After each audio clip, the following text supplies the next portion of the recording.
Ce soir, pour ton rituel de lecture, je vais t'emmener dans un monde imaginaire avec moi.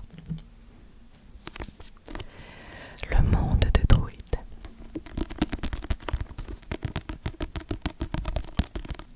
Cette histoire va concerner ces deux personnages.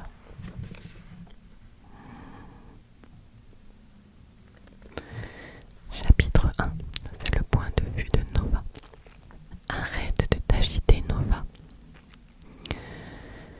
Ou je ne parviendrai jamais à ajuster ce voile. Je souris face à l'impatience de ma petite sœur Joss. Je n'ai pas bougé d'un cil. Ma crinière Auburn refuse de se soumettre à ses volontés et Joss n'aime pas qu'on lui résiste. Cet enfant n'a peut-être que 11 ans, mais de toutes mes sœurs, elle est bien la plus déterminée.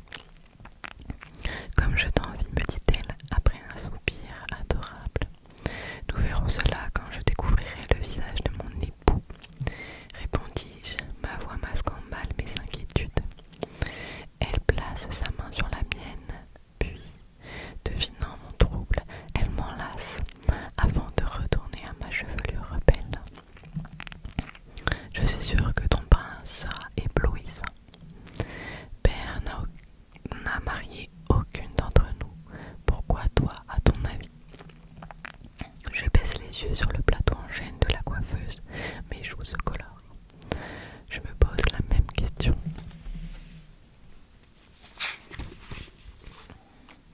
Chez les Namettes, mon clan, les filles qui sont promises dès l'âge de 9 ans, mais ni mes sœurs ni moi n'avons été fiancés. Pour une raison étrange, le roi Alistair s'est décidé à accepter la requête d'Awena. Dans quelques heures, je vais me marier au fils cadet de la chef de la tribu des Pictes, les illustres seigneurs d'Alba. Je ne l'ai jamais rencontré, mais je n'ai entendu que des louanges à son sujet. Mon cœur palpite d'excitation à l'idée que bientôt je verrai son visage. J'ai été la première étonnée, comme mon père souverain des Druidiens, depuis 40 longues années, a consenti à ce mariage. La question de Joss est pertinente puisque même ma mère semble ignorer ce qui l'a enfin décidé à donner la main de l'un de ses 7 enfants. J'ai 2 frères et 4 sœurs. Niall est l'aîné et l'héritier légitime de Druid.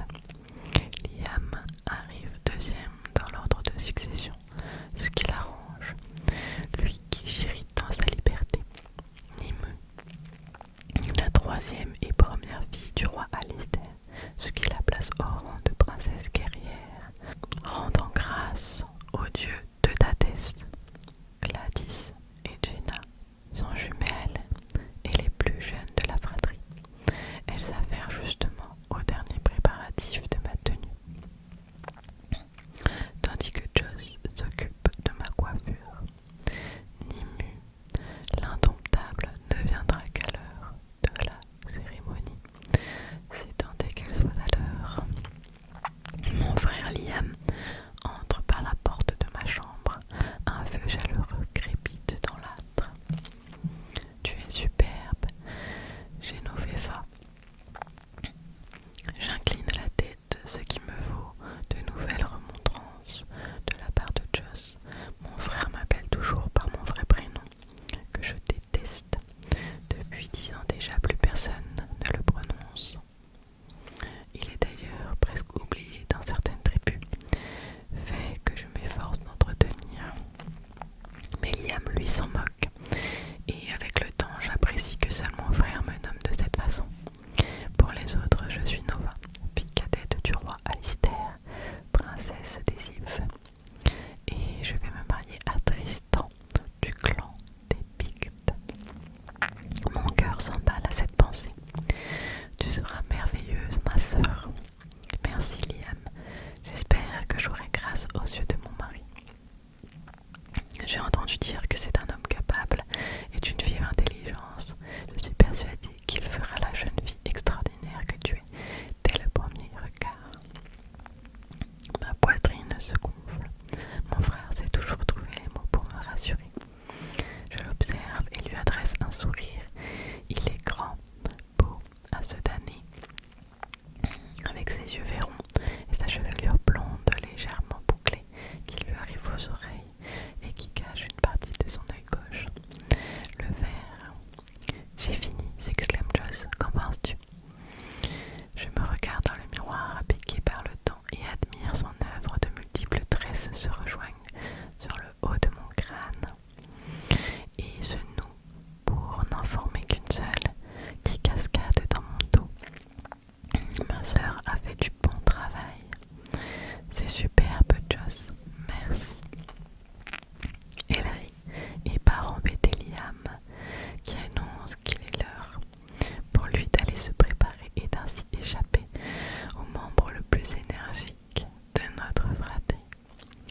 à son admiration et son amour, je ne peux résister à la prendre dans mes bras.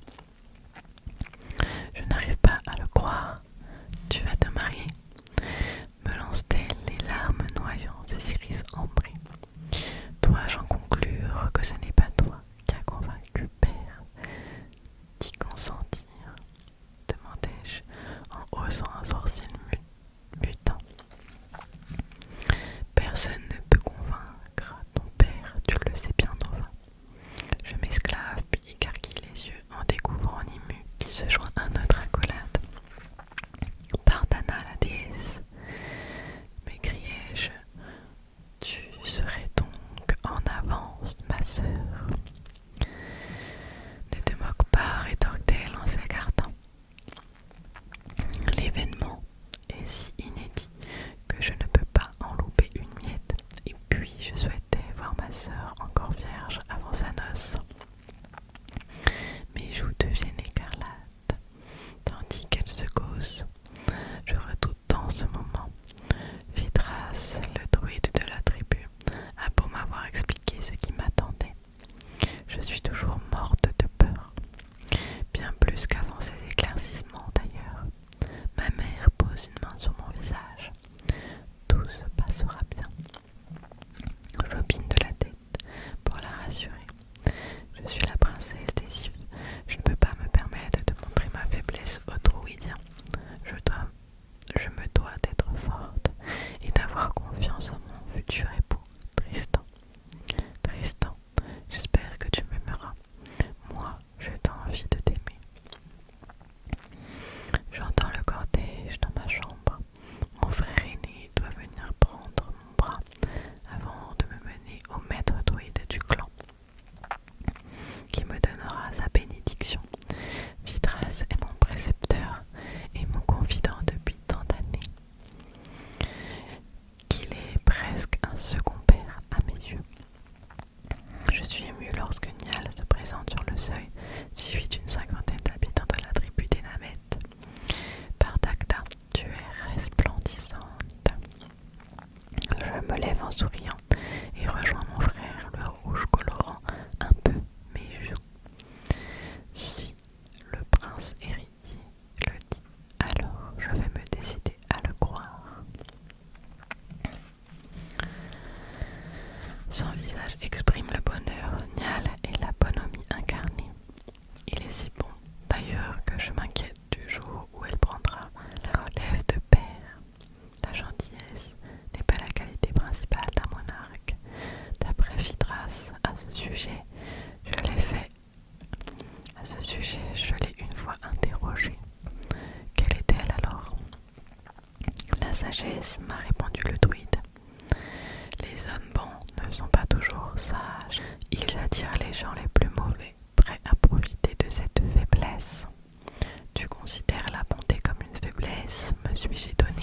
Si elle n'est pas tempérée par la sagesse, c'est même la pire. Mon frère lève les mains et rabat mon voile serti d'or sur mon visage avant de déposer un diadème sur ma tête.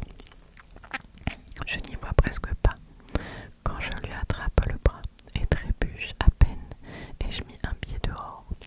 Puis je sens des brindilles craquer sous mes pas, l'air sur ma peau, l'odeur de la forêt s'emparer de mes narines. Un brouhaha lointain me parvient. Tout le monde est arrivé, remarquai-je. Tout le monde était même en avance, s'amuse-t-elle. Je resserre ma main autour de son bras. Mon frère rit de cet excès de nervosité. J'ai si peur que mon cœur s'affole encore. La voix de ma petite sœur Joss m'apaise dès que je l'entends. Oh Nova, ils sont si nombreux. Finalement, ils ne m'apaisent pas tant que ça.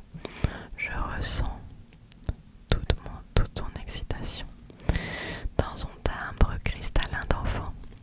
Et je me retiens de ne pas soulever mon voile pour lui ébouriffer les cheveux d'un geste de la main. Je n'ose imaginer l'enthousiasme de Gladys et de Jenna qui ne cessent de parler de ce mariage depuis l'annonce de mon père.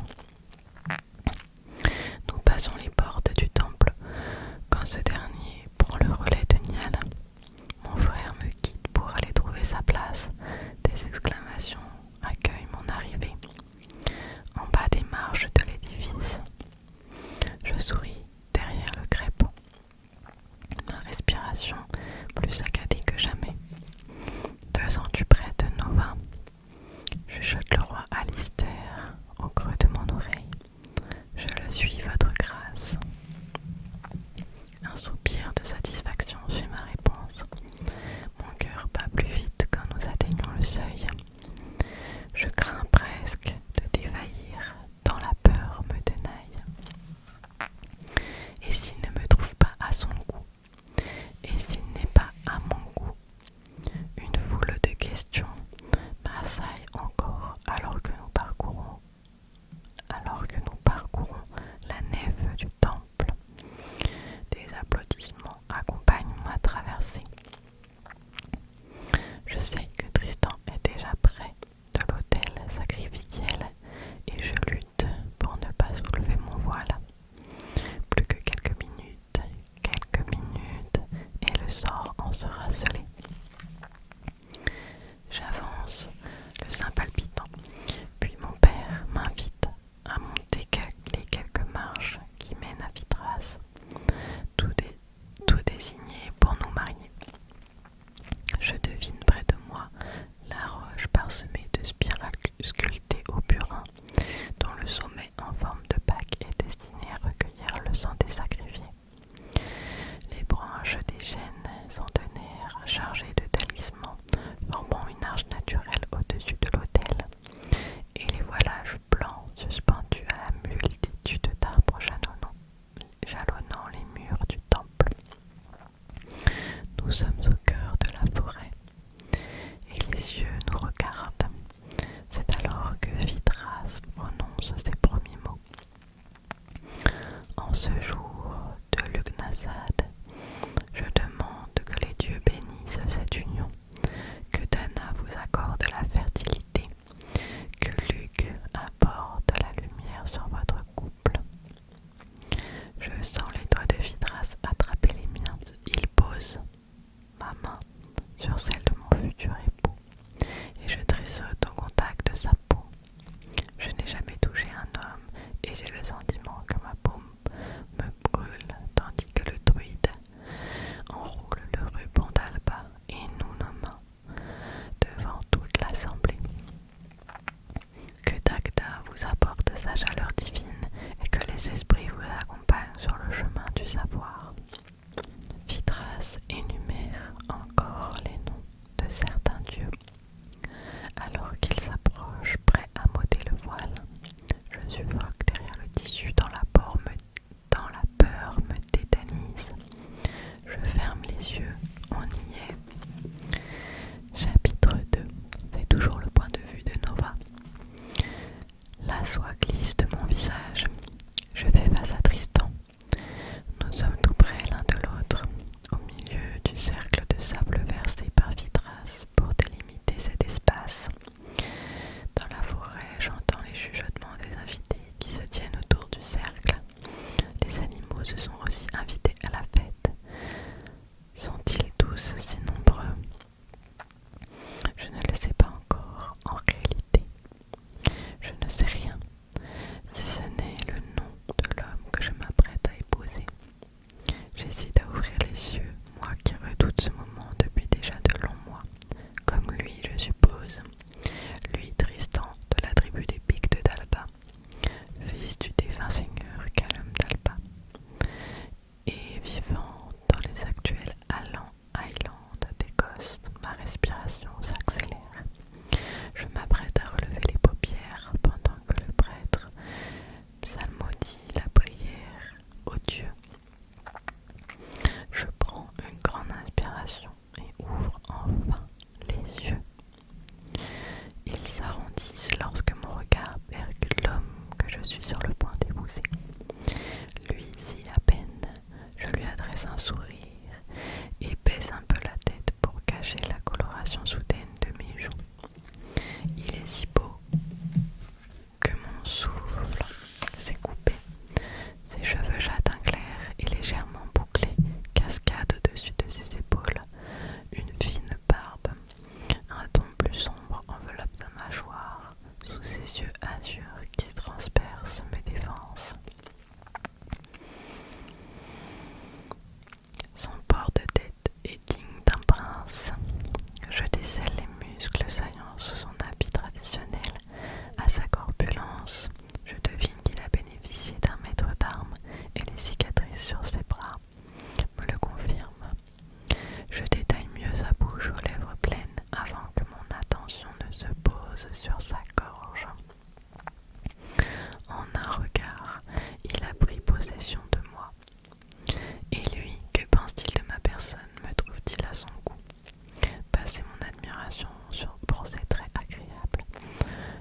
décide à observer son comportement. Ce que je discerne me pétrifie. Sur son visage, rien ne semble exprimer un quelconque attrait, une quelconque émotion.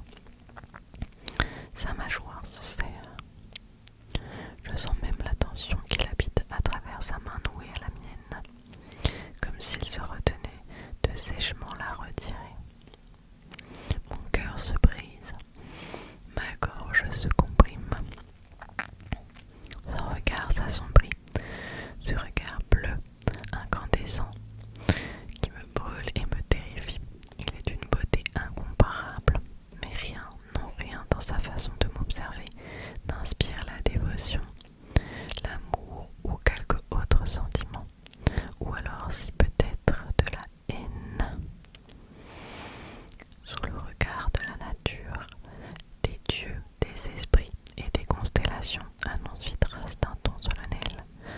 Énoncez vos promesses afin de sceller votre union. À cette demande, les yeux de mon futur époux se lèvent. Je ressens dans chacun de ses gestes son envie de s'enfuir, de se trouver partout ailleurs que dans ce cercle, aux côtés du druide et de moi, sa future femme. Je refoule mes larmes. À chaque fois que j'ai fantasmé ce moment, je le voyais empreint d'amour, d'élégance, de charme et de délicatesse. Je n'imaginais pas cette froideur et ce désintérêt. Je tombe de haut lorsque le druide enroule le lierre autour de nos bras et que nos mains libres se placent sur la pierre froide, aussi froide que lui. Je ne souris plus quand je l'observe. Sa voix est grave et provoque en moi une émotion que je fais taire. Il n'y a aucune magie dans ces mots, pas le moindre signe d'attachement. Je ne lui plais pas. Je promets d'être ton époux, sous le regard des dieux, de te protéger des dangers, de t'honorer en tant qu'homme, de prendre soin de nos enfants, si Dana nous en accorde, et de lier ma vie à la tienne jusqu'à ce que nos âmes se retrouvent dans le royaume de Sid. Son ton est sans emphase. Ses paroles ne contiennent aucune sincérité. C'est la voix chevrotante et retenant mes sanglots que je m'adresse à lui. Je promets d'être ton épouse sous le regard des dieux, de te servir et de t'honorer en tant que femme, de prendre soin de nos enfants, si Dada nous en accorde, et de lier ma vie à la tienne jusqu'à ce que nos âmes se retrouvent dans le royaume de Sid. J'ai senti ses yeux sur moi tout le temps qu'a duré ma promesse. Je n'ose relever les miens.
sœur se doit d'avoir l'air heureuse.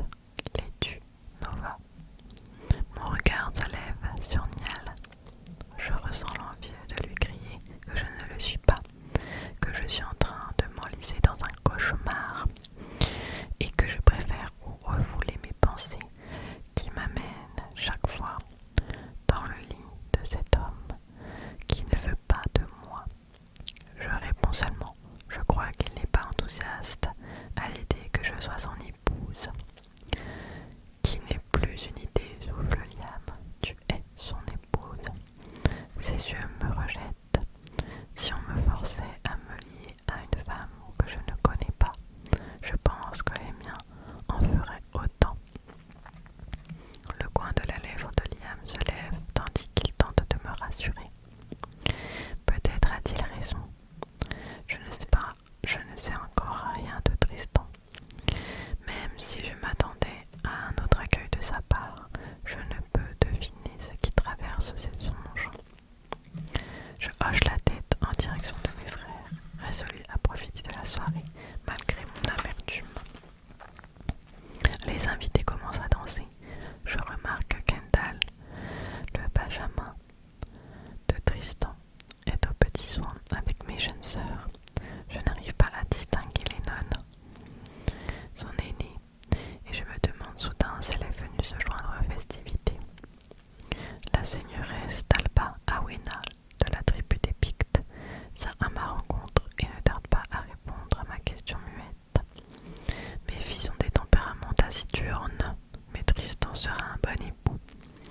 Je hoche la tête sans dire un mot. Mes doutes ne peuvent se soustraire à mes pensées et je ne suis pas de celles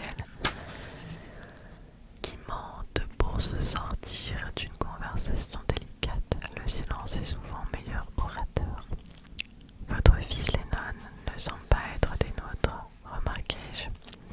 Awena plante ses yeux noirs dans les miens. Elle paraît si jeune malgré sa chevelure grise qui encadre son visage, dont les traits enfantins me surprennent. Je crois savoir qu'elle approche la cinquantaine et qu'elle dirige le clan d'Alba depuis la mort de son époux, survenu 15 ans plus tôt. Lennon n'a pas pu se libérer de ses obligations, mais a tenu à offrir le taureau sacrificiel en cadeau. Son cadeau a été égorgé la veille par Fitras devant le seuil de la masure qui accueillera ma nuit de noces. Awena me salue et je ne peux manquer son empressement à me quitter. Serait-elle mal à l'aise face à l'absence de son aîné à la fête? Après tout, en tant que seigneur et héritier des Pictes, Lennon se doit de soutenir son frère et sa famille qui signent par ce mariage une bienheureuse alliance. La mienne régnant sur tous les clans, beaucoup envient la position des Pictes dans cette affaire. Les liens de nos clans sont désormais scellés et le pouvoir du roi Alistair assure sécurité à la terre d'Alba. Alors pourquoi les nonnes brillent-ils par son absence? Le temps s'égrène et mon époux n'est toujours pas revenu. Les pas claquent sur les pavés tandis que les danseurs se mettent en ligne. Le vin coule à flot et les mets s'avèrent plus délicieux les uns que les autres. Soudain, je sens une présence dans mon dos. C'est Kenelm, l'apprenti de Fitras. Je le connais depuis petite. Lui et moi n'avons que quelques jours d'écart. Né dans la tribu des Namettes, il a rapidement trouvé sa voie auprès de notre sage. Il est âgé de 17 ans et ses traits ne sont pas encore ceux d'un jeune homme fait. Il est de loin ce qui se rapproche le plus d'un ami à mes yeux. Il se penche sur mon épaule et murmure: « Il est l'heure, Nova. » Je sais